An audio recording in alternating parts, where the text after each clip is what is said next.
And it's time for Talk to the Hands. I'm here. Good morning. And I had to wait for a while, no problem. Sorry to have bumped you this morning. I know. We're all games, Only right? about 10 minutes. But Hans, you'd happily wait for Pete Stone any day, wouldn't you? Yeah, definitely. I'm a big fan of Pete's. Yeah, I love it. It's all a matter of perspective, isn't it? That's what we're talking about this morning. Perspective. Perspective. Wow. Perspective in relationships. Tell us more.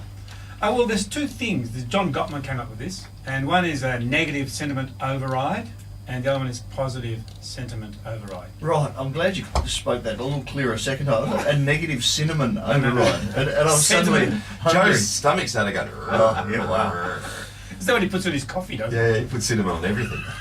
He puts cinnamon on the top of his head and asks me to lick it. he? Anyway, sentiment. That's Now- not true, by the way. What am I supposed to do with that, Scott? Seriously? Anyway, Wow. here we go. So positive sentiment override is when you're in courtship period, you're in positive sentiment override. Because what you do is you interpret everything that your partner says automatically positive. Nice. And even when they say things that are slightly negative, you'll interpret it positively because you feel so good about the other person, you see. And so you just, everything they say, you're just so positive about it. Yeah. Now, negative sentiment override is when people start saying things that are reasonably neutral and you'll interpret it negatively. Mm. Just ignore him, Hans. Seriously. You say neutral things and you will... I'm pretty sure. Lovely.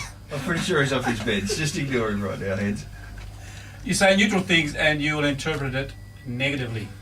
And so what happens then is that if you're in negative sentiment override with your partner, then basically what you're doing is they're saying things neutrally, but you're automatically interpreting it negatively. And if you're way down on the scale of negative sentiment override, you'll sometimes, even when they say positive things, you'll interpret it negatively because you figure they're just saying something nice because they want something from you. And that's got to be a detrimental point to get to in a relationship. Like It is. Mm. Actually, if you were to think of some relationships, you're probably in positive sentiment override with some, and maybe in negative sentiment override with some others. And I would say some of you folks who are driving to work this morning, you might have a work colleague where you are in negative sentiment override.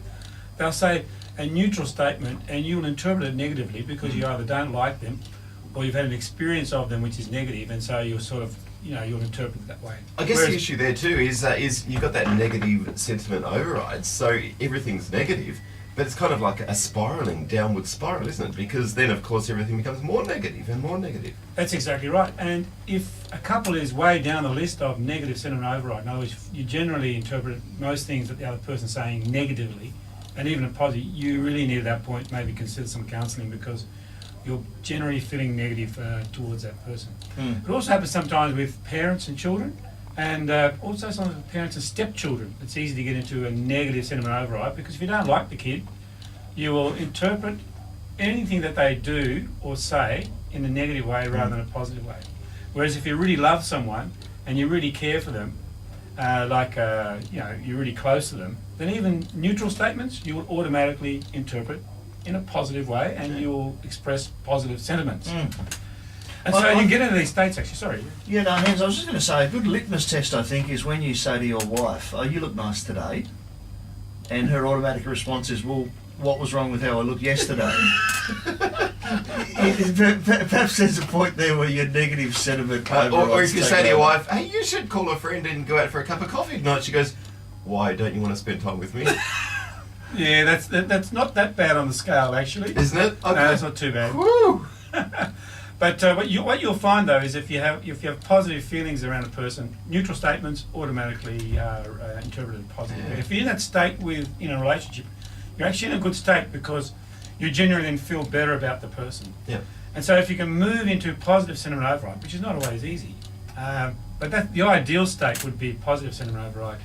The person says a neutral statement and you automatically interpret it positively. So do you change your mind in that? I mean, if someone says something and your automatic reaction is to be negative, is just starting to think more positively, is that going to change how you feel about the person? Or, I mean, what's the process there?